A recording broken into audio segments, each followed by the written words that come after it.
Hey, kia ora koutou whānau. Welcome back to another edition of Big Hero News. Kia ora, Chewy. How are you, love? Kia ora, Pat. You know, every time we roll out of that intro music, I just feel like doing a John Oliver and banging the desk and shouting, "Welcome, welcome, welcome!" Like that. And I can't because I would imagine that that's copyright infringement at this point. It's like we can't say "let's get ready to" the word that rhymes with stumble, or else we have to pay a fee. So same sort of thing, I'm sure.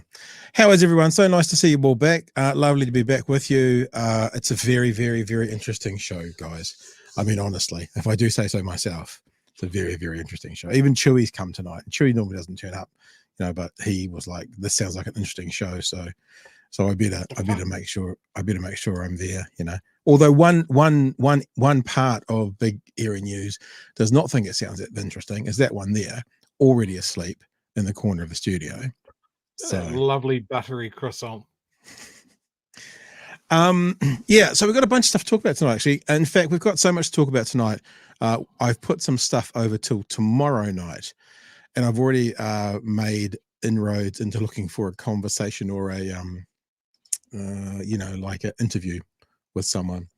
Have you heard, Chewy? We'll just talk about this. Like, it's not another topic we're talking about tonight, but 400 church leaders in New Zealand have signed an open letter telling Seymour that maybe the treaty's principle bill is not the best thing in the world. That's a huge number.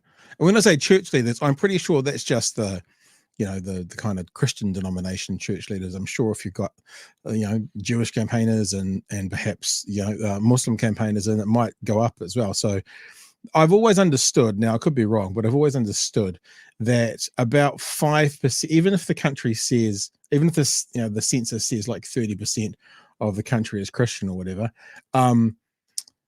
apparently I've always led to understood that between 2 and 5% of the population are kind of like Sunday morning church attenders, so that's actually quite small. So if it was 5%, what would that be? 250,000 people, give or take. So 400 out of that, if each church is like 100 people, I don't know, that's going to be, what's that going to be? 400 times 10 would be 40,000. That's like maybe 1/8 of the whole Christian representation in New Zealand in one letter to say, So anyway, there's a group that's kind of behind it and I've been talking to them today. We might bring that up tomorrow because it's really interesting. And straight away, basically, Seymour's gone out and gone, well, that's not very Christian, is it? Basically, I'm paraphrasing, but basically. If I could paraphrase his reply, I think he said that he was made in God's image. Yeah. He's a reincarnation. Didn't he say something like that? Am I wrong? But or did he just say I'm God's gift too? I'm God's gift to the treated. Isn't that what he said? Something like that. In the chat, Paul has beaten me to the punch here. Last time I looked, Luxon is quite the Christian, apparently. I know. So maybe this letter will have more impact with him than it will with Seymour. So it will be. Yeah. I highly doubt I've shown you guys before the footage of me doing Elephant TV. We did that in a church called the Upper Room. The Upper Room is the church that Luxon used to go to. So I know some of the people in that world, and I'll be interested to see if his old pastor has signed it. I'm going to guess no, but you never know. No. I actually know the guy. I know the guy fairly well from previous experience. I'm interested to look now that that's been brought up. Because that would be a headline, wouldn't it? Is this the same Upper Room that scrubbed a whole bunch of online videos when Luxon began his run at leadership? I do. I think that might be right. Yeah. Because the thing is, right, and this is the thing, a lot of the issues around any church in New Zealand that has a Christian denomination is what people don't seem to be aware of is actually the most commonly held view are the things that many on the left think are abhorrent. So you talk about like same-sex marriage, or you talk about abortion, that kind of stuff. And we hear from sometimes these kind of Christian fundamentalists, and you go, what? The truth is, if you actually asked any mainline Christian a lot of those questions, they're in agreement. It's actually kind of the belief within most of, not all, but most of that world. So sometimes that someone from a particular church might say something that seems quite extreme, be it about the LGBT community or be it about abortion or marriage or whatever. But the truth is, I would say the majority of people on some level would agree with that statement. Maybe not the vitriol and the nastiness, but would agree with the theology behind it. So, we've got to just keep it real with who we're dealing with here. There's 400 that'll be really interesting to see who's not there. And that's right. I would imagine the evangelical side is MIA. Well, what I've actually approached, there's a group called Vineyard Movement, and the Vineyard Church. Okay, history lesson with Pat. We need some music. That's not the right music. The Vineyard Church in New Zealand is a really interesting group, in the world is a really interesting group. The Vineyard group church came out of a group called Calvary Chapel. Now, Calvary Chapel started up with a guy who ran into this guy called Lonnie Frisbee. I fucking love this stuff. Look up Lonnie Frisbee. Lonnie Frisbee is the guy they call the hippie preacher. Now, Lonnie Frisbee is supposedly, the stories get said, that this church started up, Calvary Chapel, and they were like asking this idea that these things that this Bible, this book tells us, why can't we do that now? Why can't we do these things now? And the story goes, Lonnie Frisbee turned up and showed them how to do it. Now, the problem for the history of places like Vineyard and Calvary Chapel is that Lonnie Frisbee was gay and ended up dying in the early 90s of AIDS. And so they've tried, and not so much Vineyard, but certainly Calvary, have tried to scrub him from the history of their church writings. But the truth is there's this gay man who was at the foundation of those two churches, who is now getting scrubbed from the history of those two churches, and most of the attendees to those two churches don't know. So I agree with you, Chewy, because a lot of the evangelical world is very conservative. There are some quote-unquote evangelical churches that have signed on to it, and I want to speak to them more than anybody else, because those churches are often the ones that take the more conservative look on the world. I mean, the Presbyterian Church, the Methodist Church, even the Catholic Church, and lots of progressive movements within those churches, but the evangelical, not so much. So you've picked it, and that's who I'd like to speak to, and I'll work on that tomorrow. Fair enough? Yeah, because the first person I think of there is Julian Batchelor is not nominally, he is an evangelical and has quite a bit of support in his circles. So I kind of can't see that they'd be lining up to sign this letter. Yeah. Huge thanks to Tiffany Twisted, to Ken Sparks, to Allo, Allo, and to Annex, who have all signed up in the last few days to become patrons. If you want to support what we're doing, if you want to be a part of who we are and what we're about, then you can always head to patreon.com/Big Hairy News. We always say we're gonna do more work on the Patreon, and that's really down to me, I guess, but there's only enough hours in the day. So I thank you, patrons, for giving me the grace that you guys are basically saying, oh, look, just we want to support you financially, which is fantastic. But we are going to, it is in our plan, give more commitment and do more things with our patrons. We had a lovely meetup on Saturday morning, which was lovely. I don't know, probably 20 people came along, and we had a good old chinwag about life, the universe, and everything. So thank you, team, for joining us there. And if you want to be a part of what we do, patreon.com/Big Hairy News. This time last week, we were talking about the expansion of BHN. Actually, it might have been 2 weeks ago. And we talked about a Friday night show, and we talked about, doing more written articles, and we talked about some help with editing. I have to say that there are conversations ongoing in all of those areas. The one that we haven't really continued the conversation with is if people are interested in doing a Friday night show. Now, I've got to be really clear with you. If people are interested in coming on board and being a part of what we do, you do need to have some kind of experience in this world. Now, that doesn't mean doing this exact thing, but enough that you can run and operate and have fun with the show yourself and kind of be backups to us and fill-ins to us. I am also going to put the word out to a few more sort of industry type people as well, but we've had a few conversations with a few people who seem pretty keen, who do podcasting and stuff already. So those conversations are still ongoing. Just thought we'd give the rest of you a bit of a heads up on that. And we're trucking along. And as a part of all that, what that's going to do is free me up to give me more time to do stuff like special things for the patrons. That's where I was going with that. Right, Chewy, big old show. Yes. Big old show today. We've got four big old meaty topics. It's a really big show. I'll tell you where I'd like to start, I think. We're going to talk. I'll tell you one thing I'm really looking forward to. We're going to talk about Piers Morgan again tonight.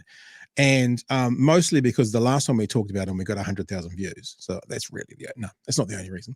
But I want to show he once again invited someone onto his show that probably he shouldn't have, because Piers Morgan is someone who tries to say, I'm neutral. I've got no, what's the thing? I've got no something in this game. I've got no dog in this fight. I think that's what they say. I've got no, I'm not invested here at all. But every time he sets up the framing of conversation, he always frames them in a pro-Trump way. He always frames them in a conservative way. So it's no question that's where he sits politically, right?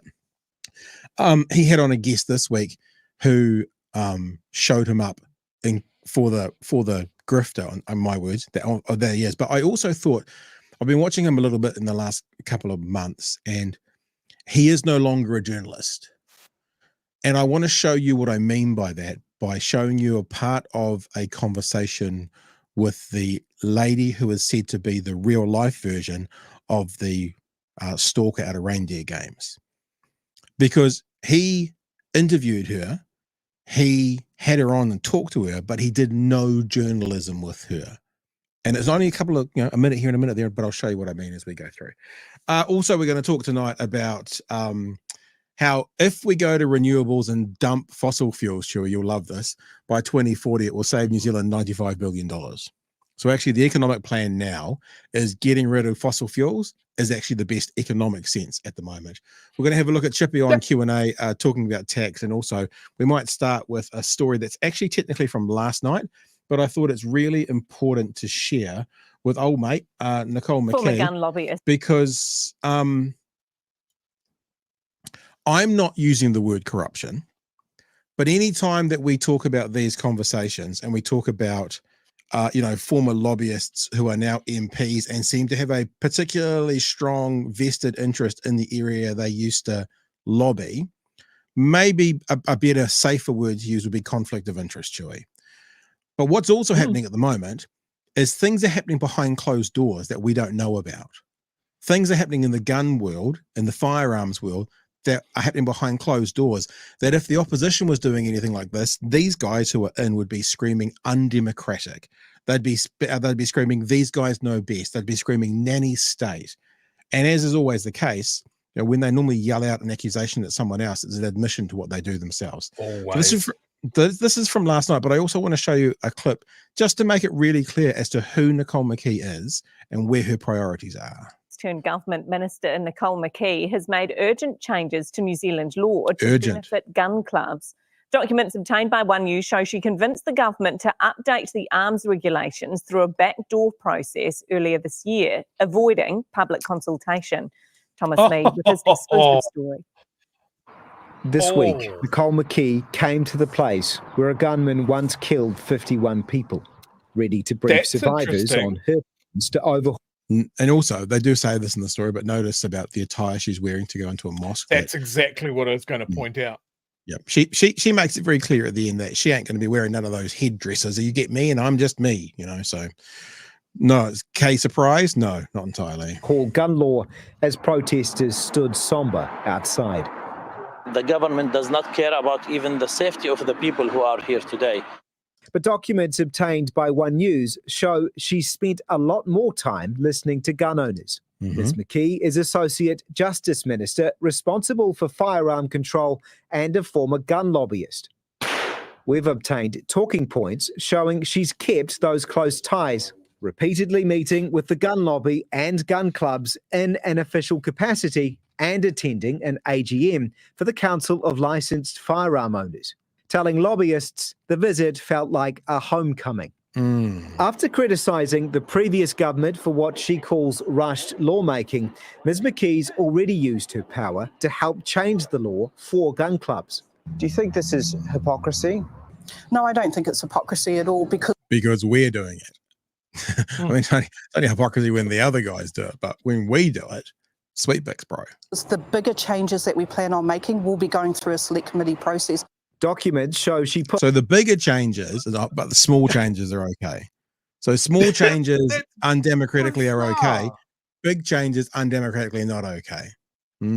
Push for a process called Order in Council to quickly remove recently imposed reporting requirements on clubs, including information around the sale of firearms.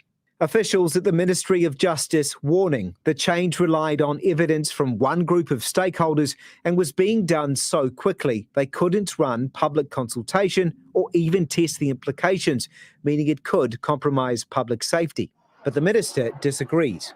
The changes that I have made will support clubs and the volunteers that run them and run the ranges to continue to operate. So I've given them some immediate relief that does not impact on public safety. Are you valuing their opinion more? Yeah, that's exactly. How do you know that? Because you say so? Because, I mean, let's be fair. She might be right, but because there hasn't been the ability for the research to be done and looked into it, we just don't know. Now, when we say she might be right, the equal and opposite is also possible, which is she might be wrong. And in this instance, like when they ignore official advice on some things, you kind of go, like we've talked about the ferries, you know, it'll be embarrassing when we should have had new ferries in the ferry. We've still got breakdown in the middle of the harbour, but you know, I mean, it'll be an inconvenience, yada. But this time, if this is wrong, it could involve dead people via firearms. Seems to me to be a bit bigger of a risk set to just go out and do what you want as you want, Chewy. You know what I mean? Yeah, absolutely. Yeah. Highly than the general public's. If I were doing that, then there would be a lot more orders in council going through. The fact of the matter is that the stakeholders, 250,000 people, had been ignored through previous legislation. I believe I'm doing the right thing by being or giving them an ear. The changes it'll slip of the tongue there, being or giving them an ear, meaning being their advocate, being their, or giving them an ear. You know, sometimes you kind of the truth comes out underneath just slightly and accidentally, maybe. were approved by her ministerial colleagues, but the process is still raising concern. This allows the Order in Council process to become the minister's own personal way of making law, rather than following a process where the problem's reviewed, considered, discussed, and then the decision's made what to do. Ms McKee is promising to consult on future gun law changes, saying nothing has yet been drafted for a planned rewrite of the Arms Act. But this Muslim leader feels it's a show. I mean, she should be absolutely honest about it. She doesn't need us. She doesn't need consultation because she's already got her mates. She decided not to wear a head covering to Al Noor this week, a dress code common at mosques around the world. I'm not going to do that. I am who I am. This is how you get me. And then she was gone. Work to overhaul gun law to continue while opponents feel unheard. It's just interesting looking at this car, Chewy, because these second-hand Corollas are looking pretty flash these days, eh? You know? I mean, that's all you need, right, to get from A to B is a second-hand Corolla. Man, I wouldn't mind getting myself one of those second-hand Corollas. It's looking pretty flash. Now, look, I actually think the cultural aspect part of this about wearing a headscarf and, you know, attaining or adhering to common cultural practices, someone doesn't have to do that, but I also think it speaks volumes as to why they're not doing it. You know what I'm saying? So that's a part of that. But Chewy, I want to show people one more thing around this, but first of all, you get in there, sir. I absolutely want to talk about this. You know, I am who I am. I'm not going to do that. This is how you get me. Yeah. Shows an absolutely stunning level of arrogance. Yeah. That as someone that is rewriting the Arms Act seemingly by stealth, by only talking to gun clubs and those guys and calling them the stakeholders and that sort of thing, and then to go into the very same mosque where New Zealand suffered its worst mass shooting event, its worst terrorism event. Yeah. And to not even cover her hair as a sign of respect. Like, I have been in mosques. I am not a believer. I don't believe in God. But if I go into a church or a mosque, I'm walking into their house. Yeah. I will show those signs of respect. I acknowledge that this place is important to you. That is what you do when you're a functional, empathetic human. Yeah. And that would be the same for whatever mosque. Yeah, but not even whatever mosque. situation. Yeah, but not even mosque. This is the thing that's always ironic. If the Queen, or it's now a king, isn't it? If the king turned up, I guarantee you that she would adhere to what the customary way of addressing. She wouldn't just go, "Oh, you get me. I'll slap him on the ass because you get me as you get me." You know what I'm saying? So I'm making an assertion, and I can't show you proof of this, but I would not be surprised if it was a non-religious cultural adherence, there would be less pushback by these kinds of people, Joey. This is absolutely a dog whistle, and a very, very loud one to axe voters who hate Muslims. Right. And there are a lot of them. Yeah. So that's what that is. She's got a 2-for-1 there. The other thing is, every time they mention that Nicole is a former lobbyist, I think we just need to scrub the former. Yeah, seems that way. Because she's got the keys to the castle now, and she's doing her old job for her old mates.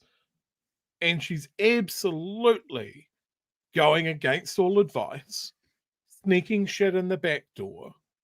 And as a person in this country, I would like to consider that I am a stakeholder in this, because my body, now this might shock you, Pat, this body is vulnerable to bullets. Oh, real?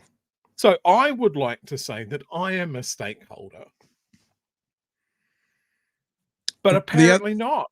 And that's the other thing. Where's my lobbyist? People have been mentioning it in the chat. 250,000 people haven't been represented. Does that imply the other 4.75 million, 4,750,000 have been? So, it's a big group of people, obviously, but it's still a tiny slice of the population. But sure, let me play this other bit now, because what you've just said, as always, kind of leads well into our last clip. I said this last week a bit flippantly. I said in her maiden speech, she got up and pledged her allegiance, and she said she was there for the gun lobby. Like, that's who she was in Parliament to represent. Have a listen. This is a slice from her maiden speech. So take this opportunity to thank the firearms community, especially the entities that make up the Council of Licensed Firearm Owners, 12 of New Zealand's biggest sporting and representative organisations that make up the council known as COLFO, the bodies that provide Olympic, Commonwealth Games and World Championship and the firearms that sometimes terrorists use, sometimes. Competitors, the largest NGO representing licensed firearm owners in New Zealand. You have persevered for a rational approach to firearms legislation. So she's speaking to the gun lobby right now. She's speaking directly to them. Wanting to be a part of the solution. You have never been the problem, despite such accusations by the police, the government, and the media. You held strong in your approach through the adversity of not having any meaningful involvement in the legislative process. You represented on behalf of so many affected by the rushed legislative changes and kept calm despite the bias. Rational, thoughtful thinkers who I have been lucky to work with over the years. The korowai that I wear today was presented to me by COLFO. I wear around my shoulders their hopes and expectations that they will be respected as a part of the New Zealand community and be able to take part fully and properly in the democratic process. They have elected me the task of advocating on their behalf. Yeah, COLFO, they have elected me the task of advocating on their behalf. They have elected me the task of advocating on their behalf in the manner that I have conducted myself over recent times. The weight of their expectations rests upon me.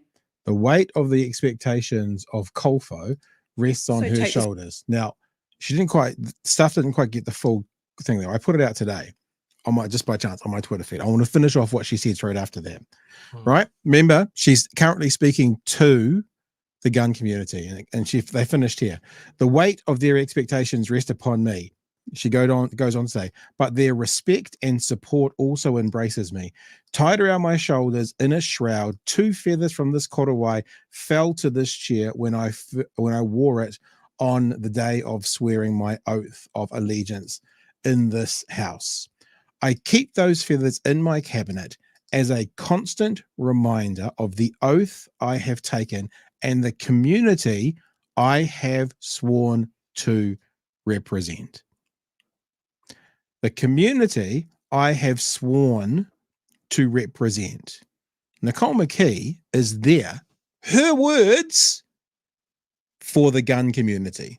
That's why the community I have sworn to represent after just talking all about her involvement and, deliberations and stuff for the gun community. So conflict of interest, other people use that C word. It just seems I'm going to use it. I'm going to use it, Pat. This is corruption. This is conflict of interest. It is corruption. She is putting one oath, this oath that she's apparently made to firearms owners, above her parliamentary oath. Like, this is someone that is part of government because 8% of people voted for ACT. Yeah. And of that, a percentage of those guys are, I assume, Kolfu.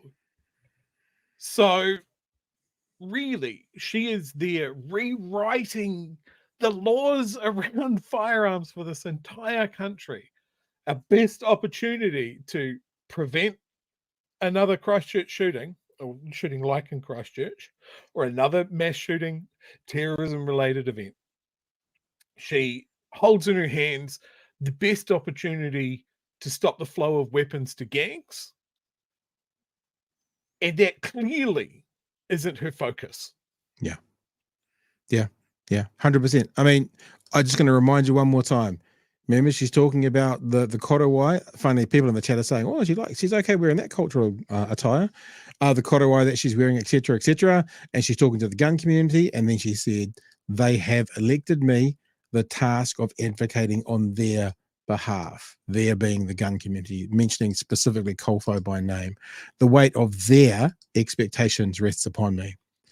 And she keeps feathers in her cabinet as a constant reminder of the oath I have taken and the community I have sworn to represent.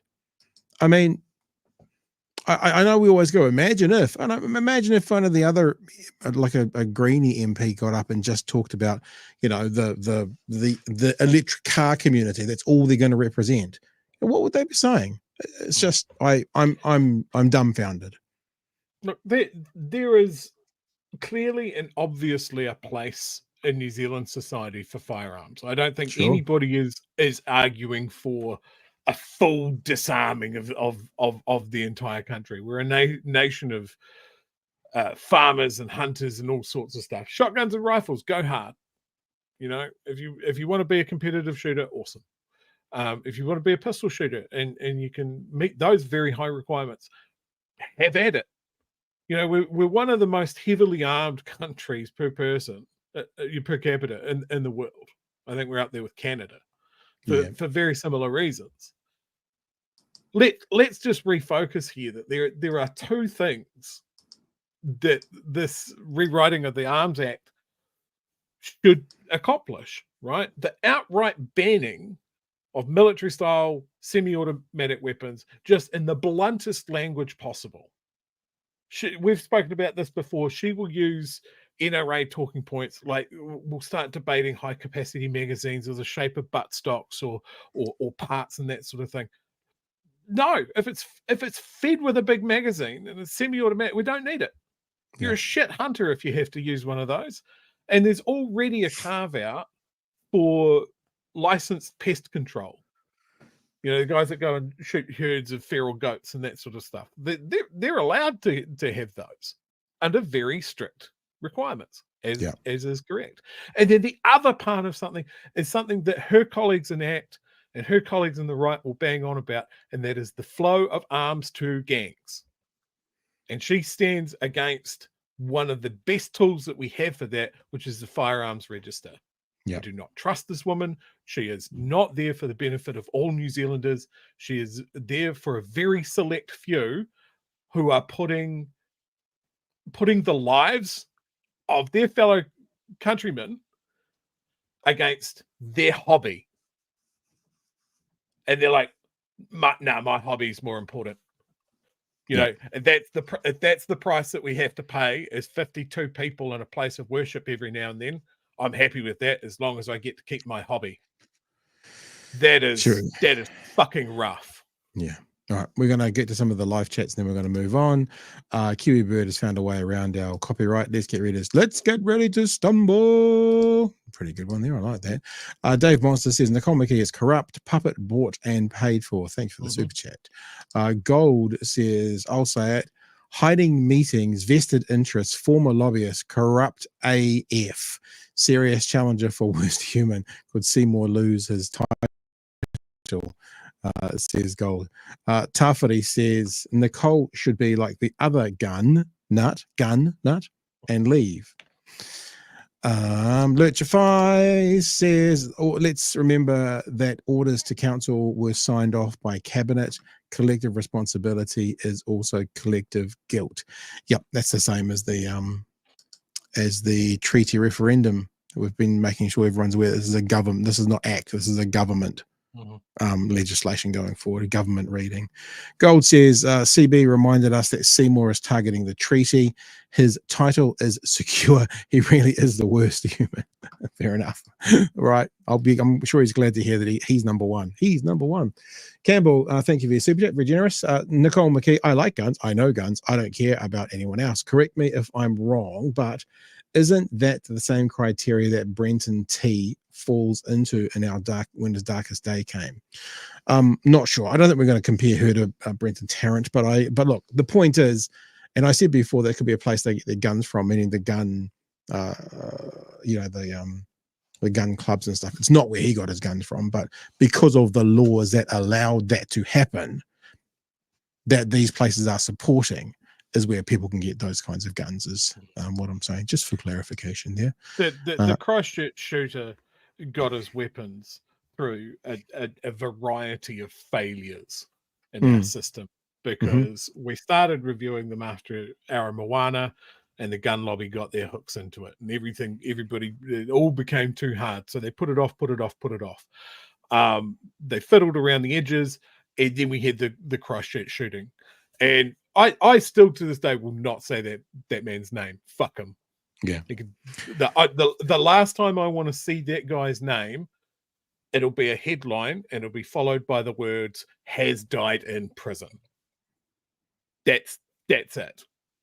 Yeah. I had friends that lost family members in it, and this is what makes me so furious about A, what she's doing with the Firearms Act, and B, the disrespect of walking into that same mosque.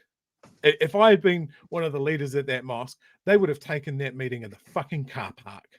Fine, you don't want to do that, you don't get to come in here. You don't get to have your photo op of you walking into this mosque and then go into a piece of camera that just says, fuck them. Yeah. I'm furious. I can hear it. Wooming on the chat. Nicole, I like big guns and I cannot lie. McKee. Wooming also says, act as a party of the worst kinds of human beings. That label's going around a fair bit. And then Campbell again with another generous super chat. So all of a sudden she wears cultural attire. Could have done that in the mosque. Yeah, it's the whole thing about, people. I used to play theatre sports. Like I was actually worked for a theatre sports company, and there was these people on stage who would go, I'm just a loner. I'm a rebel. I'll do what I want when I want. And what we took as a troop, that meant they didn't give a fuck about anyone else on stage. That's what they're saying. They're like, they don't care to make a better show collaboratively. They're like, I'm just a loose cannon. I'll fire off when I want to fire off. And they got that kind of vibe about it. It's actually not. It's a worse performance. I mean, I don't want to make it sound like it's just a on stage performance. But those people are like, this is me and I'll just do what I want. It's always like basically saying fuck you. It's just another way of saying it. Brian says, time for the people to take Aotearoa's parliament back. Time for agitation against corruption and arrogance. Well, Brian, the way you take the parliament back is in 2 years from now. That's how you do it. And we've got to get out there and vote. David and Nicole are the king and queens of worst humans. Thank you all for your super chat. Right. Speaking of 2 years from now, we're going to go to the Chippy conversation now. The Chippy conversation is on Q&A, and they spend a little bit of time talking about a one-term government. Here's some facts and figures for you, Chewy, that came out during that conversation with old mate Jack Tame. There's only been 2 one-term governments in New Zealand, and the last one was 50 years ago. So when I say, statistically speaking, it's pretty unlikely that these guys are a one-term government, That's why. It hasn't happened for 50 years, and there's only been 2 in the history of this country. So they have that conversation, and then Hipkins and Jack start to have a conversation where they're talking, Chewy, about how to increase tax revenues. You have made it clear, though, that a new tax policy is going to be critical to the next election campaign. I want to understand, do you think that our tax revenue as a whole needs to increase as a percentage of GDP, or do you simply think that our tax settings at the moment are unfair and some people should pay a bit more and some should pay a bit less? It will depend on a number of factors. One will be population growth and the changing nature of demographics. So how fast the population grows and how fast the economy grows will determine the answer to the proportion of government spending as as a percentage of GDP. Let's imagine for a moment that it's at about 2%, right? Which is where the forecast for growth are at the moment. So if it's at 2%, do you think in order to pay for the things that we need in the future, infrastructure, healthcare, all of that stuff with an aging population, we need to increase our tax revenue as a percentage of GDP? But the big question mark is what happens with the working age population. So if the working age population stays the same and the population over the age of 65 grows, then yes, we will. We have to be honest about that. At the moment, so let's go back 10 years. There's 200,000 more people over the age of 65 than there were 10 years ago. There's another 400,000 who are going to be there in the next 10 years.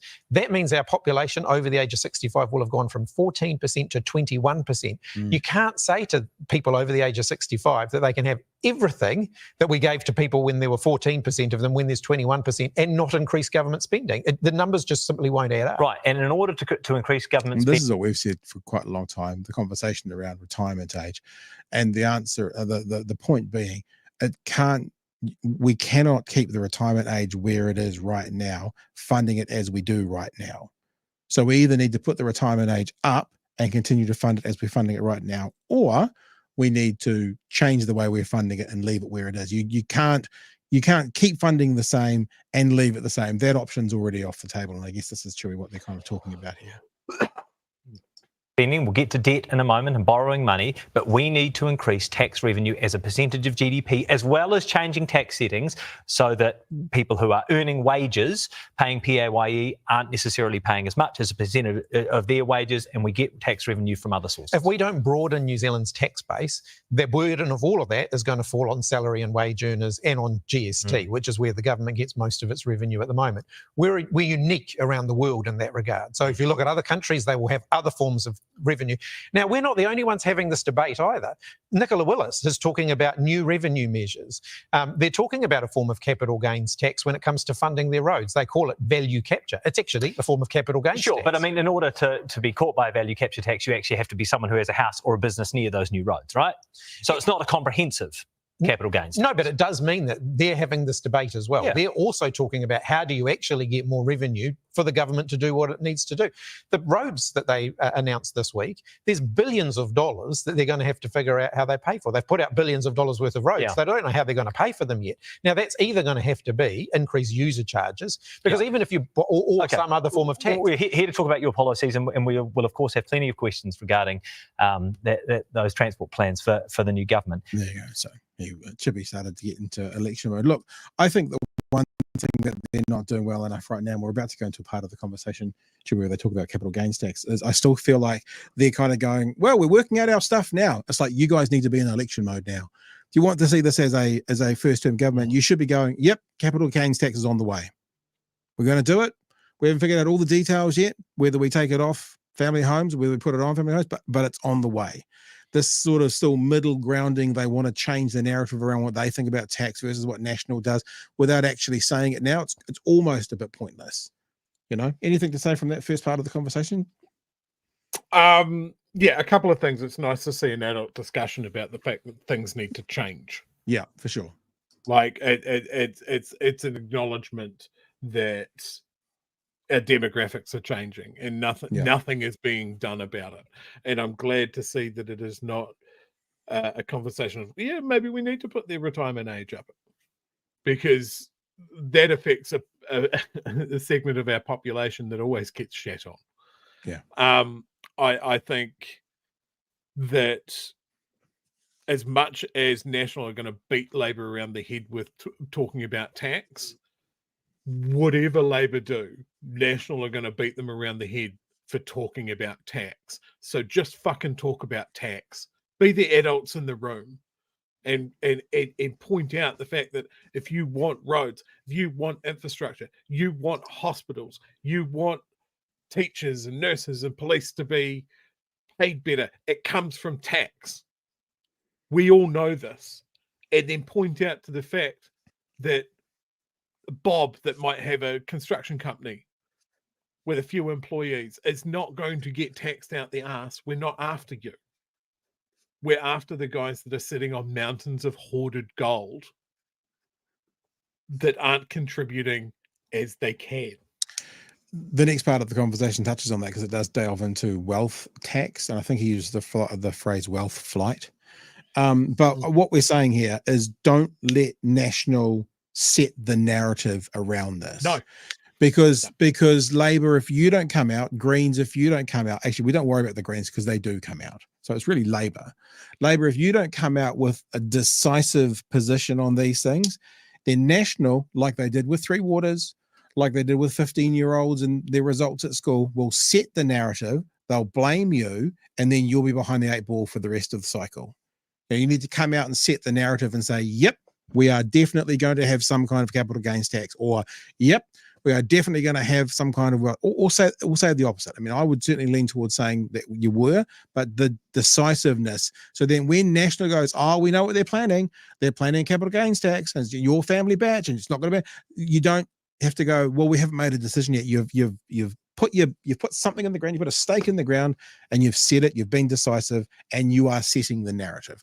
That's really important. Like that interview, to my knowledge at least, is the first time that I have heard a politician describe the Bright Line test as capital gains tax. Yeah. Because everyone was crawling over themselves to avoid saying capital gains tax. So that seems to be a change to me. Yeah. Well, and then the other thing, talking about wealth flight, where are these guys going to go? Yeah. Well, that's the question. Everywhere clips the ticket. Yeah. Yep. And as Chippy just said there, we're almost a unique country that we don't have some of these other forms of taxes. So you're right. Unless they were to go to the Bahamas and put it in some kind of offshore dodgy whatever. But this next part of the conversation, they are talking about capital gains tax. And how maybe the influence, like if you put a capital gains tax on today, you may not see the results or the influence financially from that for a decade from now. So what do? Do you backdate it? Does everyone who sells their house now pay capital gains tax versus what they bought it? Do you start it from now? So this is based on this valuation. So how do you do it basically? And is that going to be a problem? Which I guess is still what they're working out. CGT, for example, if you were to introduce a CGT, unless you make it retroactive, you're likely not going to be receiving the billions of dollars you need to pay for all that new stuff for at least 5, probably 10 years, right? Well, by which time, let's be honest, let's look at the political cycles, you could be voted out and that tax could be removed. Very much depends on how you structure a new form of taxation, whether it's capital gains tax, wealth tax. There's a range of different options. Very much depends how you structure those. But you would agree that that's the downside to a capital gains tax, well, I think we've got to take a longer term view of our tax base in New Zealand, and that means not just making decisions around what's going to be the most financially advantageous in the shortest term, but actually thinking about what's going to be sustainable for the country over the longer term. Sure, but you also need to make it politically palatable. And if you can't say that these billions of dollars that we're using to pay for this new hospital or to pay for this fancy new road have come from that tax that we introduced, you're going to be voted out. Well, actually, no, because I think you can look at it another way and say we're going to have to upfront fund a number of areas of investment. So to rebuild our hospitals, to rebuild our schools, to build all these roads, to build the public transport that we need, we're going to have to at least part fund that through borrowing. And sorry. Take a drink of water. I'm going to ask you this. Would you agree that a retroactive capital gains tax is likely to be both administratively burdensome? I don't think a retrospective one would work. So what he's basically saying is, Chewy, let's just say you spent $500,000. That's what the house cost you, right? And then you sold it in 3 years from now for $750,000. Then you've got that $250,000 as your capital gains to be taxed on. But you know, some of these houses were bought in the 1980s and the 1970s. People are still living in those sorts of places. It feels like if you were going to do it, it would have to start now. From the next time you sell the house, that would be point 1 and then go onwards. And you wouldn't see the financial benefits from that for maybe 5 or 10 years. And then there's also going to be a whole bunch, like if you, I don't know, people who get given houses by family. It's not bought, it's not paid for. I don't know. Just seems retrospectively does seem more difficult. Joe, you got any thoughts? My thoughts are to keep it as simple as possible. I think the moment that you see carve-outs and that sort of thing, then you have a way for people to exploit loopholes. So I don't know. Can we keep it simple that if you make money, then the money is taxed? One of the things that they always hold up about GST is that it's a simple tax to administer because it's on everything. Everything, yeah. Right. So the less complicated that you make it, then the easier it is to enforce, the easier it is for people to stay within the lines. Yeah. So no. Look, I'm not an economist, I'm not a tax expert, but that aren't you? No, I'm not. That's I why thought you were an economist. Okay, well, let's just see what Chewy's got to say. Let's see what Chewy's. I'm sorry, Chewy. What Chippy's got to say about this when it comes to retrospective or starting from now, and politically untenable. I think. I mean, look, I don't. I don't want to announce. We don't have a policy. We all know that. The policy, but would you agree with that in principle? But one of the debates is really if you're going to have some form of capital or wealth taxation, then are you applying that based on realised gains? If they're realised gains, realised from what date? You know, when does it start?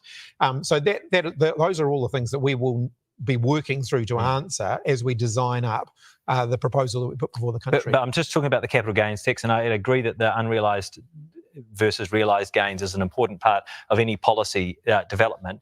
But would you agree with that point on what we think of as a comprehensive capital gains tax, that applying it retroactively is likely to be politically untenable? Well, if we were going to go down the capital gains tax route, I think there's two things that you would have to decide around that. One would be, are you applying that only to goods purchased after the date that the tax was introduced, or are you applying it from a certain date? So effectively a valuation date. That's one of the substantive choices that you'd need to make in designing that. Now, as I've said, we haven't landed exactly on what that's going to look like. Yep, we know that. Wealth tax.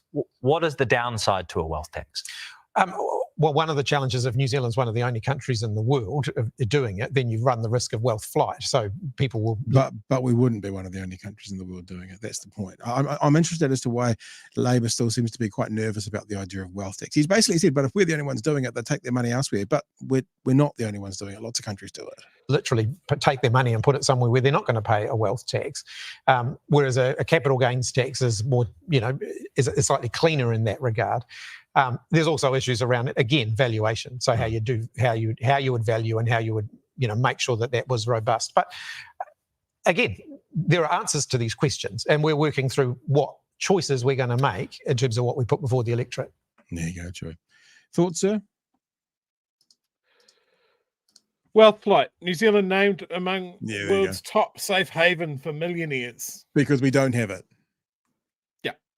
That's why we have Silicon Valley tech libertarians coming here to build bunkers and shit like that, because we've shown that we'll let them buy citizenship. We've shown that we won't tax them too hard because you might take your money somewhere else.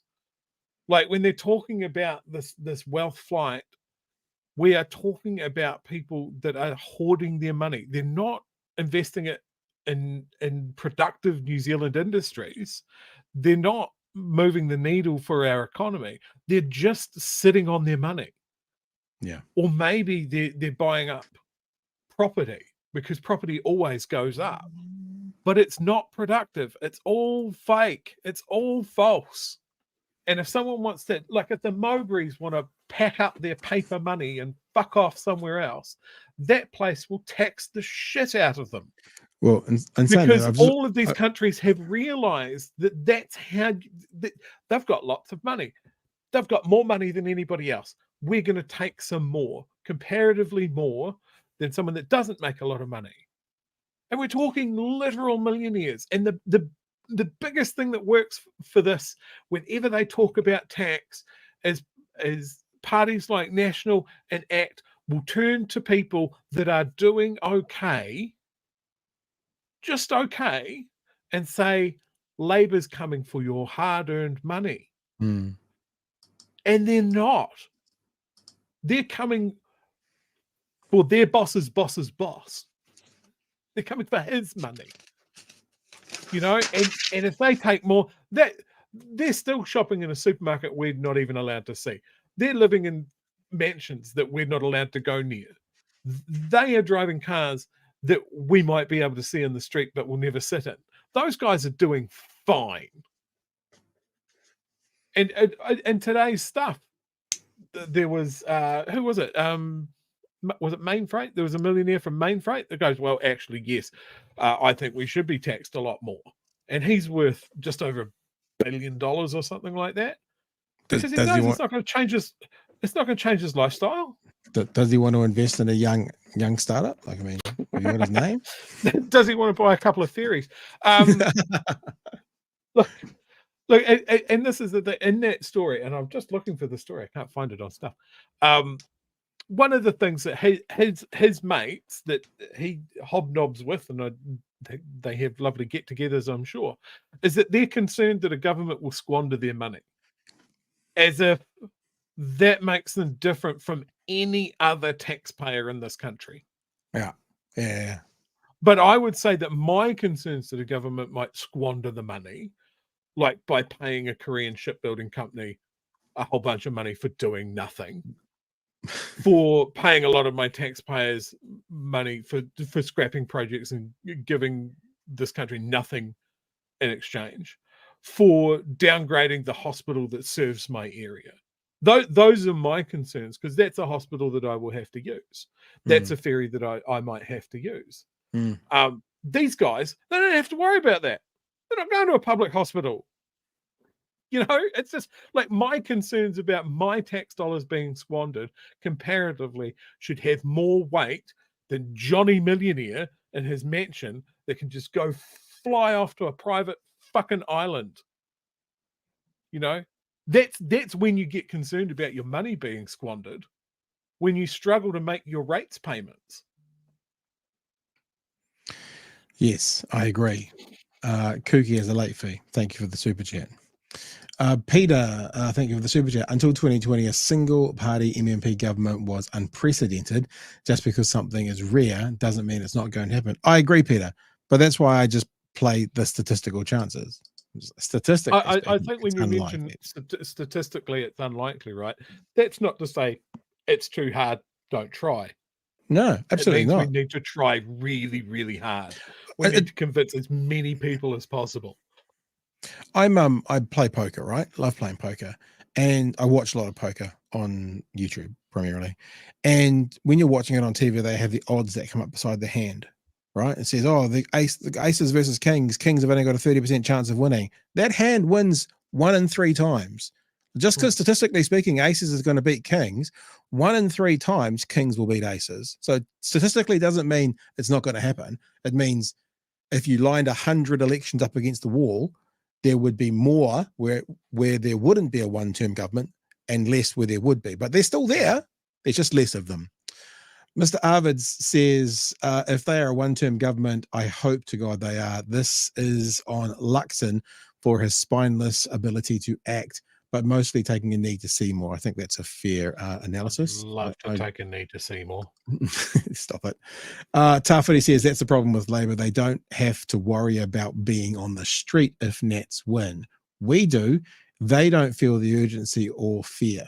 We feel. It's really, really, really strong point, Tafiti. And I think that should be put to some of the politicians, and we'll do it for you. Ken just wants to send us a super chat. Thanks, Ken. Appreciate that, mate. You could have put a little comment in there as if you want as well. Sorry, you go. I think I know people are really down on Labour because they lost, right? And I say that with National didn't win, Labour lost. But what I saw in that interview from Chippy is he was echoing some of the things that we spoke to him about. Yeah. And I'm sure we're not the only ones that were speaking about it. I think a lesson has been learned there. I hope everyone can still hear me because Pat's frozen up on me and don't know if I've still got internet. Yeah, I think they are hearing what people are saying. That they need to, like that whole interview with Jack Tame is really interesting. He says, we need to talk more about our wins. We need to talk about more about what we're doing. We need to talk more about the worker. All of that sort of thing. I think that was some quite positive change. And the proof I hope that I'm right there. Proof of the pudding will be in the eating. We will find out if they have taken it on board. We should be finding out now. I honestly believe they should be in election mode now. I think that, but we'll see what they do. Junk Greg Sailor, rich people will never vote left anyway, so tax the heck out of them. Campbell, thank you for the super chat. Thank you as well, Junk Greg. Is that the first time Chippy gravitated to a glass of water rather than a sausage roll? Probably. Gareth, thank you for the super chat. I'm starting to wonder if Chewy doesn't actually have our landlord's best interests at heart.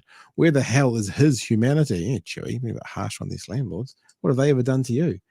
I'm just waiting for a well-priced guillotine to pop up on Amazon. There's a new person, I think. Chewy is preaching tonight with a $10 super chat. Thank you very much, son. S-U-N, son. And look, Chewy, they're loving you tonight because I care. Chewy for president. Right. Every night, you're going for it.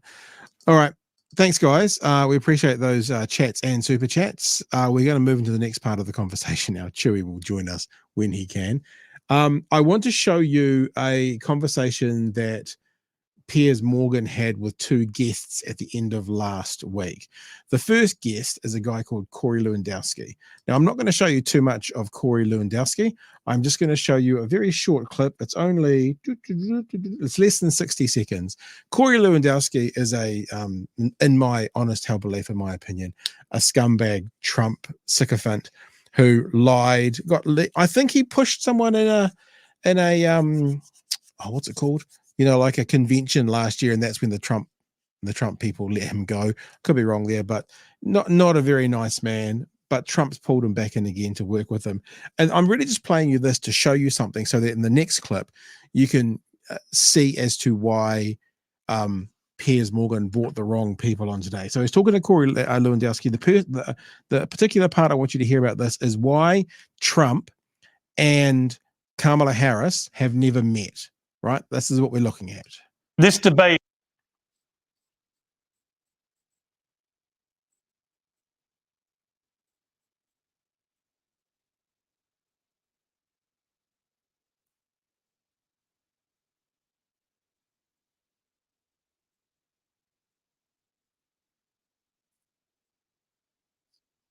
No audio, people. See, Chewy's done something to our sound. Chewy, choo. Chewy done gone and stole it. You're not wrong. Okay. I need to do this. All right. That's me. Got us out. Now, if Chewy has inadvertently dropped our sound out, Fano, I'm going to have a look at some settings. And other than that, we'll have to wait for Chewy to come back.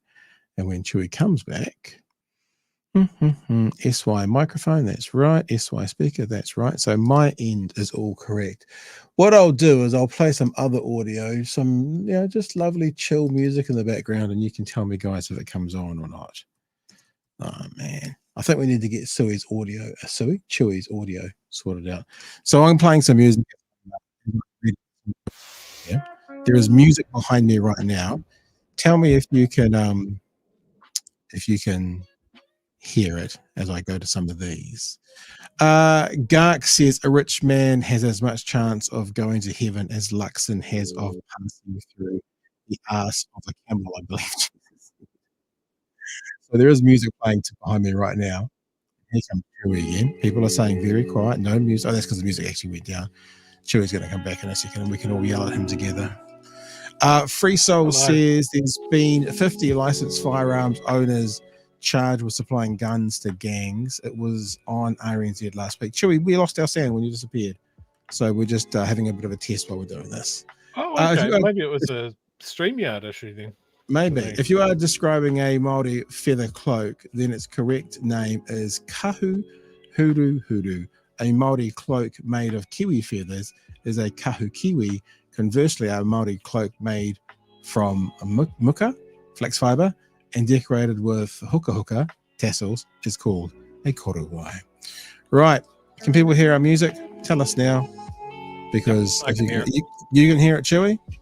Mm-hmm. All right. Normally when we do our sound check, if Chewy can hear it, you guys can all hear it. So we just go straight back. That means you don't miss anything, Chewy. That's lovely, isn't it?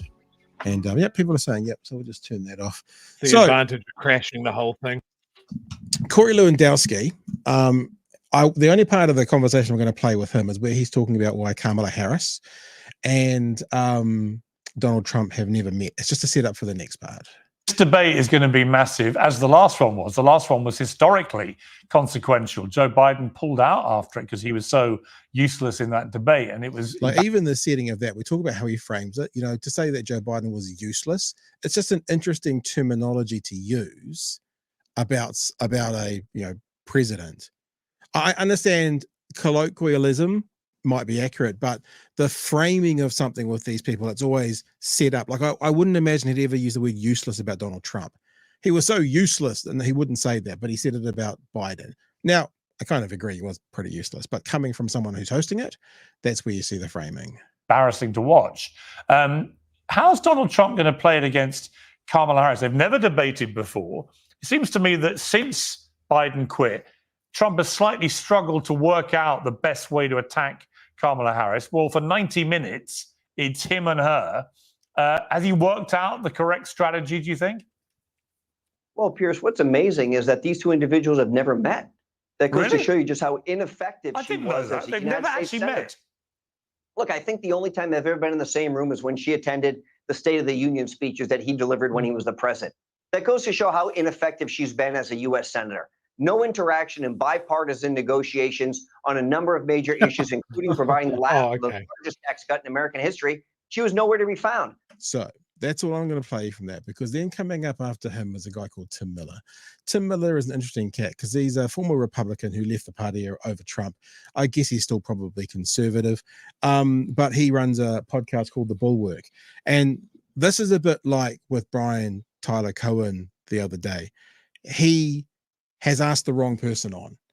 Now, I guess he's asked the right person on for getting clicks, but for actually explaining why the last guest was a moron and how Piers Morgan has no journalistic integrity, Tim lays it out for him.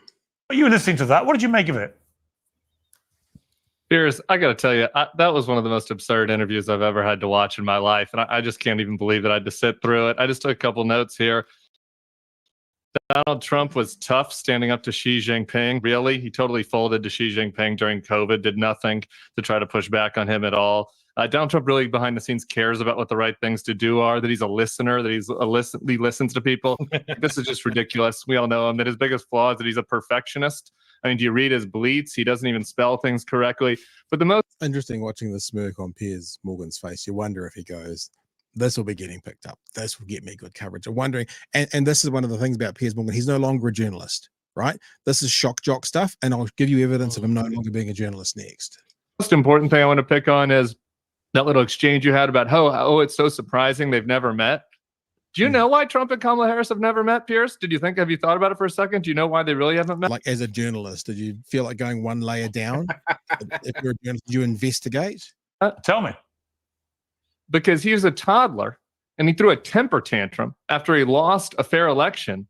And for the first time in America since the Civil War, we did not have a peaceful transfer of power. We did not have a ceremonial transfer of power where the former president, like a man, goes and stands on the stage and greets the next incoming president, where he helps the incoming team with the transition, where the vice president's team meets with the other. That didn't happen last time because Donald Trump attempted a coup and he had a temper tantrum and he flew home to Mar-a-Lago just to go golfing, all of which, and to hang out with the Cougars on the pool deck. To be clear, all of which. And Piers Morgan now comes out thinking that him saying that he spoke out against it means that he's got a clean soul over this. Saying I agree with you and I said all those things doesn't actually mean you're doing your job as a journalist. So that's what happened. That's why they haven't met. Well, because he tried a coup. Well, to be clear, at the time I heavily criticized him for all the things you've just said.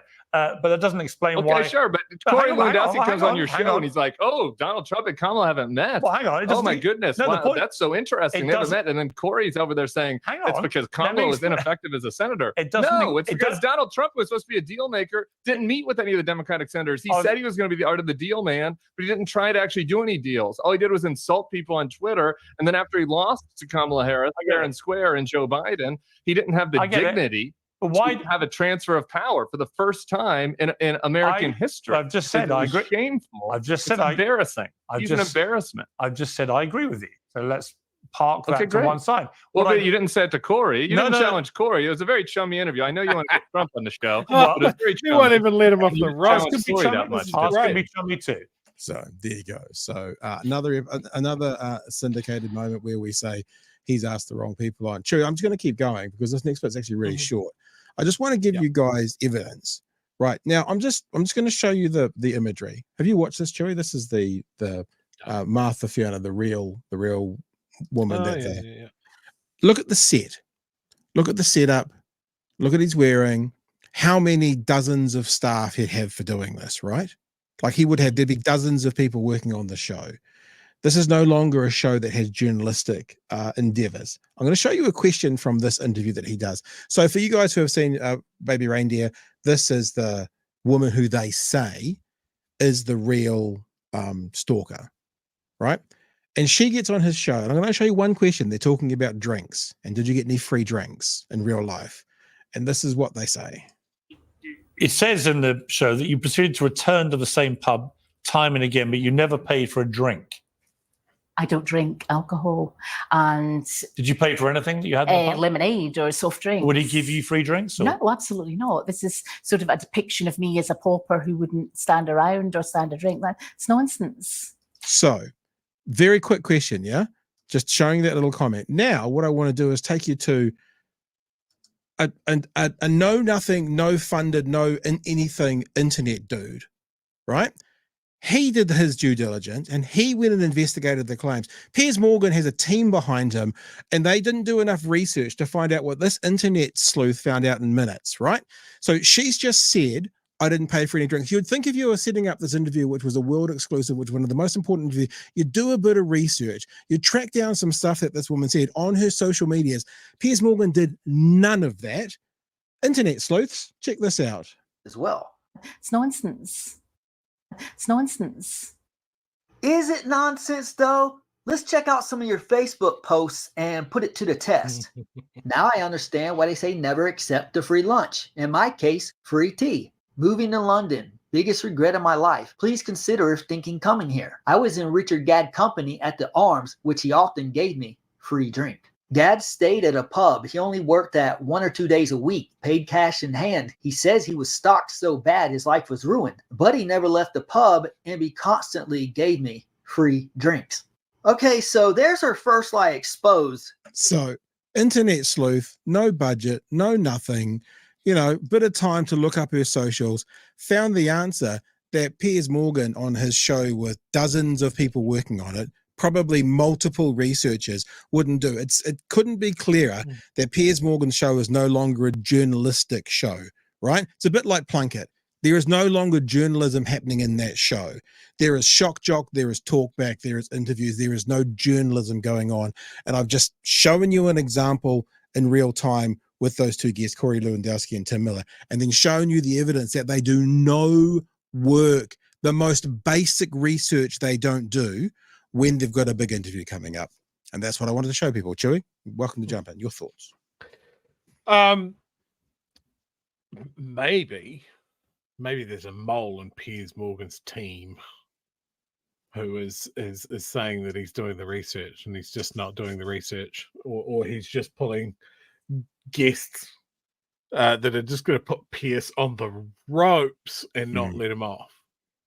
Like, what was the guy's name? Tim. There's people in the comments saying that he's a Republican. Yeah, there's people in the. I'm not familiar with the guy, but he was a Republican. No. He was a Republican. He was also a communications guy for Jeb Bush, so he was in the system. I think it was 2016 after Trump got voted in, and what he started doing, he rescinded his membership, so he's more of an independent now. But it would be fair to say he sits more on the conservative side, but he's not a Republican at the moment. I just love seeing someone calling it what it was, the absolute fucking coup and a failure of decades and decades and decades of the transfer of power of the American democratic process is a huge thing. Like they hold it up and they say very few countries have had the peaceful transfer of power for as long as the US have had. And Trump broke that. He caused a coup. Like, why is it even an option? Yeah. Why is he there? It should be a fucking landslide. So anyway, I just wanted to give you a little bit. I thought there was a great takedown by Tim Miller, and also I just wanted to expand that to show you. I mean, like someone in the chat just said, sorry, it scrolled past me. Few, if any of us, watch Piers Morgan. It's not true. It's actually got massive ratings, and he's getting huge kind of click through online and stuff as well. But it's important to know that these guys will get interviews, but then do no work. You know,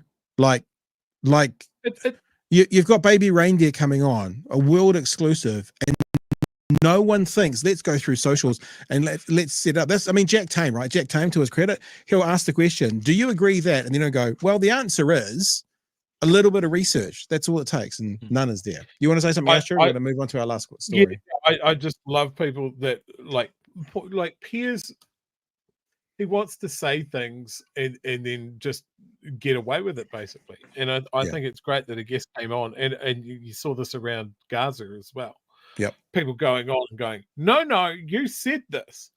You said this. This is the position that you have. You don't get to hand wave and say it's all gone now because you changed your mind. You did this. You had this person on your show, and you let them say the things that they had to say with zero pushback. I'm not going to let you away with it. Yeah. Like it has to happen with the media. Yeah. There you go, Guru. Piers is smiling because he knows BHN is about to play his clip on there. Well, like I said, too, I don't know if you were with us or not at the time, but the main reason we did that is last time we played a Piers Morgan clip, we got 100,000 views on YouTube. So that's really the only reason, to be honest. We just want the thumbnail. That's all it's about. Yeah. All right, let's have a look at this last one. And Chewy, you will love this if you haven't seen it already. This is a guy called Saul Griffith. Saul Griffith is actually, you know what I should do? This is really bad. I mean, I should actually set up and play what he is about, because there's a little intro about him at the start of this. Let's have a listen to what he's all about, and then we'll get into the interview. Saul Griffith is the founder and chief scientist at Rewiring America, a non-profit dedicated to accelerating widespread electrification. His work played a crucial role in shaping the US Inflation Reduction Act, the largest investment ever made in energy transition and electrification. An enormous amount of the work that Rewiring America did ended up in the climate bill. Things like rebates are at the center of that legislation. Now, bringing his expertise to Aotearoa, Griffith has co-authored a report alongside Reserve Bank chief economist Paul Conway, and peer-reviewed by Parliamentary Commissioner for the Environment Jeff Simmons, with both men acting in their personal capacity. The author's argument for electrification in New Zealand isn't moral or environmental, it's economic.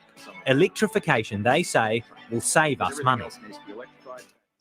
It doesn't. Oh, sorry. So that's the setup, and now we'll go to the start of the conversation. And the first question, he's asking, Jack Tame's asking, should we be importing gas? That's where we start off. I think the time for that idea was probably in the 1990s. If you make that decision, you'll send the wrong market signals to the people who would otherwise be developing your abundant geothermal, wind and solar resources, because you'll take their margins off the table. So it doesn't look like a wise decision on climate. If you look at the history of gas prices, they are volatile and increasing, whereas the history of wind and solar is they are decreasing. We're getting a new hot water cylinder installed, and I've had gas hot water when I was in a different house, and I loved it. That instant flick and the gas is there, but solely because of the idea of natural gas as a limited resource, we're going electric this time. So we're getting a double element hot water cylinder, which will not be instant, but it'll be pretty good and pretty quick to heat up. But literally the only reason we're going electric is because of the fluctuating prices, like he's saying, with natural gas, and also it's a finite resource. So one day in the future, who knows, well past us being around, that hot water system won't be able to get used. So we're just going electric straight away, Troy. That's something that we've decided to do. Yep. Should I just keep playing? Is that all right? Yeah, you should also look at getting a hot water cylinder with a heat pump, just saying. Yeah, I'm not sure about the expense, the difference. I've done these numbers though. Let's keep going. So you're locking in higher energy costs into the future. So it does not look like a good decision from where I sit. What is the electrification opportunity in New Zealand? Writ large, we've passed a transition point in the economics of renewable energy and of electrifying our vehicles and homes, where it just simply makes good economic sense. So if your household moved to all electric vehicles, all electric heating, electric hot water, particularly if you could add some rooftop solar, you would probably save a few $1,000s a year on all of your energy bills, including the cost of financing that kit. And then you can aggregate those results and think about it as a nation, and the electrification opportunity, if you like, for New Zealand is probably worth $10 billion a year just by heavily investing in electrification of homes and the vehicles that park in those homes. So I find this interesting because the traditional narrative of a lot of climate is it's too expensive to solve climate change. But we have here a clear case for this big portion of the economy that you can't afford not to. There you go. Clip number 1, Chew. I know you're going to be ecstatic over this conversation. So do you want to jump in with anything? Yeah, look, he's 100% right. And this is one of the things that I've been saying about the government is just missing this opportunity. They will talk about energy resilience. They will talk about that the national grid isn't up to whatever the task is, all of that sort of stuff. And it is a climate crisis, it's an energy crisis. But their solution is boatloads of gas at top dollar. Yeah. It's not and that is a temporary solution because our government is short-term thinkers, not long-term problem solvers. Yep. There's a great bit coming up now, and Chewy, you will love it. I loved it. Like I heard it and went, oh yeah. And I would normally try and keep the powder dry, but just to highlight it so we get to hear it. They talk about rooftop solar should get treated like an infrastructure project. The government has access to cheap money for building roads and stuff. They should find their way to get that cheap money to us, borrow, pay back, whatever, so we can set up rooftop solar and treat it like part of the infrastructure of the power grid, not just, I don't know, wealthy Remuera housewives being able to put it on their roofs sort of thing, because it does so well down at Lawn Bowls. So the second part of this conversation is talking about rooftop solar. Let's talk about rooftop solar. Okay. There are currently fewer than 50,000 households with rooftop solar installed in New Zealand. That represents about 2.7% of households. Compare that to Australia, where 35% of Australian households now have rooftops. 35, that's 1 in 3. Yep. So if you're in a more normal street with 50 houses, like 17, 18 of them have got rooftop solar. Wow. My brother-in-law's had it installed with government subsidies and that sort of thing. And he says it's amazing. The Australians had realised this ages ago, put a program of government subsidies or state subsidies behind a lot of it. And my understanding is that new builds almost have to have them on. Yeah. So these are all the tricks that we are missing. Like we could draw a line in the sand now and go, all new builds have to have solar systems. Yep. And that sheer weight of that would bring the price down. Yeah, 100%. All right, we'll keep going. We're talking about rooftop solar. How do we replicate Australia's success on that front? You don't have to do all the heavy lifting that Australia did, but we had feed-in tariffs that were generous for a while to get the industry started. We had certification and training programs, so the government helped train the workforce. That guaranteed the quality of the jobs and built capacity. And then, honestly, that was enough, really, to get the price down. Right. I would encourage you not to replicate our mistakes. So Australia is currently making mistakes where we continue to favour the existing structure of the electricity market. So we are guaranteeing the returns of foreign-owned electricity providers in Australia, yet we won't guarantee the investment returns of a household putting rooftop solar. So we give preference to the grid's generated electricity as opposed to solar. So the opportunity in New Zealand is you could make your rooftop solar go further by also changing your tariff structures so that my solar can be charging your car, the battery on your house can cook my dinner later that evening. So put us on a fair playing field with the large gentailers. Yeah. Australia. There you go. Clip number 2, Chewy. Yeah.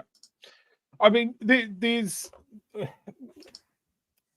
one of the big barriers to getting rooftop solar installed for a lot of people is the expense. You know, you're talking about between 10 and 20 grand to get it all set up, that sort of thing.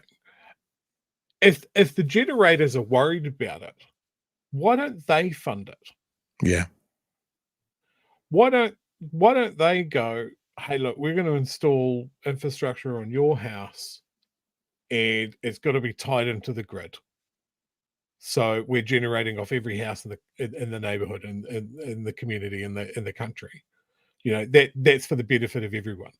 The other way to do it is that it is making each house more resilient, in which the homeowner goes and does the solar setup, and they do batteries, and they fuck the grid.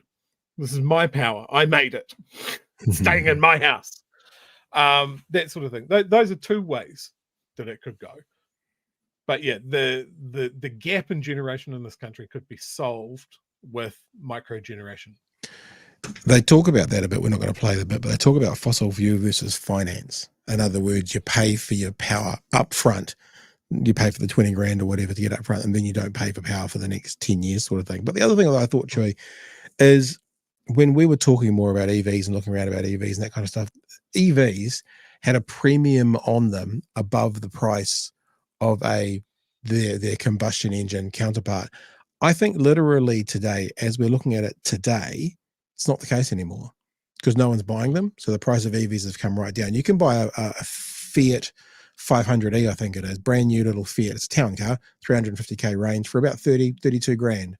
And that was 50 when the tariffs and stuff were in place. So something that has happened, if anyone's in the world of buying a vehicle in this day and age, is I'm not going to say EVs will never be cheaper because they will. Obviously, technology prices come down, but compared to what they were, they seem to be about the price of the combustion cars versus that extra bit put on top just at the moment. Do you see that? No. Yeah. So get out there, people. Have a bit of a look. Okay, one little more clip to go. They did talk another part of this conversation, which we're not going to play, about if we rejected fossil fuels, if we rejected that and we went to renewable, the way that these guys are talking about, it saves the country $95 billion.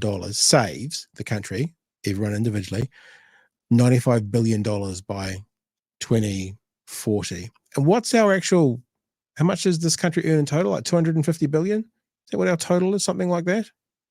So that's nearly half of what we currently earn as a country in its entirety could be saved by 2040, which is unbelievable. So they're looking at it as an economic outcome, not a green outcome, even though it would be, but actually purely as an economic. And remember, we're quite lucky, Chewy, because we've got the government of business in. So I'm sure they'll be totally stoked to hear about the economic advantage of this. Last clip is he's talked through a whole bunch of stuff which aren't that exciting. And then he goes, but the good news is, and so let's finish up with Saul Griffiths giving us some good news around this whole conversation. The good news is, in economies where you don't make your own fossil fuels, like New Zealand, you import the great majority. Your renewables are far cheaper than imported fuels. You'd have a better balance of trade if you went all renewable and all electric. You'd save money for households. It does invert the logic. It means you don't focus on industry and agriculture yet. You focus on the domestic economy, but it's a good story. And in reality, that's probably true for 150 out of 200 countries now. For the 50 to 70% of most economies, which is their domestic economy, electrification with renewables economically works today. It's a question of finance, not a question of technology. Hopefully we do that this decade. Then, I've got friends who I'm pretty confident will have green steel coming online in the early 2030s. Electric aviation's on its way. So a lot of these things will happen, but we need to do this other stuff now. So what excites you most from your vantage point? What gives you the greatest cause for optimism? So I'm a physicist, so I'm always excited by things I don't know about, like economics. And it looks to me like there's a new macroeconomic case, like that we can afford to do very rapid climate action. And I think that is genuinely exciting. I think we can do it in a way that most people will experience as a benefit in their life. Their cost of living week to week will go down. The air quality inside their homes will go up. Their communities will be quieter, and the air and water quality will be better. So I'm excited by the fact that you can now narrate a story for the future that sounds better than the past. As far as I know, people like that. And so I think that's genuinely exciting. And how fast can we go? Can we help governments realize that? And can we get the populace to demand more of government so we can achieve it? There you go. There's the conversation for you from Q&A in the weekend, Joey. So I just had a thought. Uh-oh.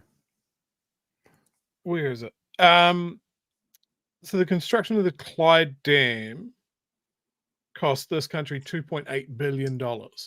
Right. Just to talk about how much money is around in power generation.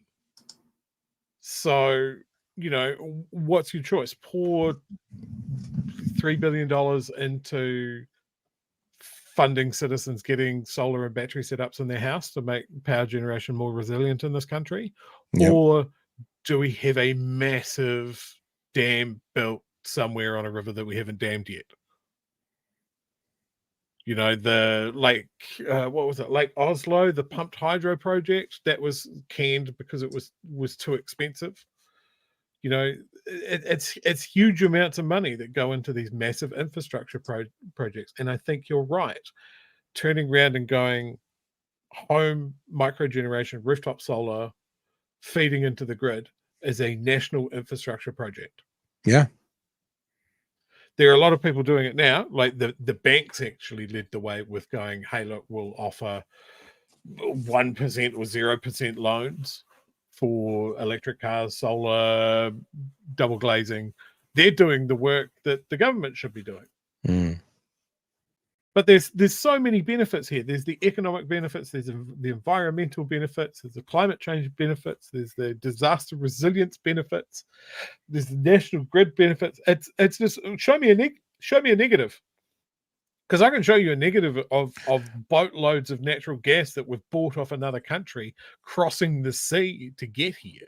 Well, the negative might be what happens to Shane Jones's mates, and then what is his career after politics. That could be a negative, Chewy. I love also when our government whenever this is brought up, right, and you get these just dumbass responses. Like, oh, well, sometimes it's cloudy and sometimes it's nighttime, and what happens if there's no wind? And it's just like, okay, man, are you that simple?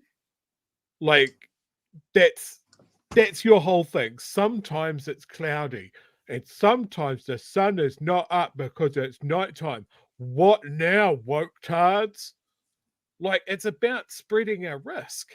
Mm. Like, we just had as close to a national freakout as I've ever seen because we didn't have enough lake water. And that resolved itself over a week. But people were freaking out, and they're like, well, this is why we need boatloads of gas, because sometimes the lake is low. Well, then don't put all our eggs in the lake basket. Put some of it, and then there's a big ball of fusion that crosses the sky literally every day. Like, I would love that. I would love to turn around and go, yeah, it's an electric car. It's fusion powered. It's powered by the sun. That is fucking cool. That is cool. Why are we not there yet? That we're still at the point of going, no, the best form of energy generation is burning dead dinosaurs. You do hear about people who don't pay anything for their car to be charged. Obviously they do because they've had the upfront cost, but then, onwards and onwards it goes. Peter, thank you for the super chat. It says, bring on the solar punk future. Well, all right, team. I'm pretty much done, Joey. How you feeling?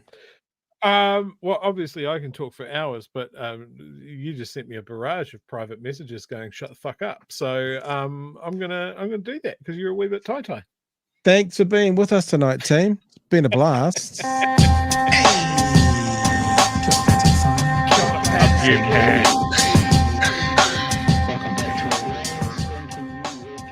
Help us settle a debate, whether it be thoughtful or funny, even if we're all creatures of hate. It's a fine line that we're walking together, for better, push aside the temptation to berate. Let's take a note of the corners we stand in. As many points as the hairs on my chinny chin chin. When the news that we're watching is hairy, knowing all the things that we need to be wary of. Like the rich have the hand out for rewards, while the many have to work at what they can't afford.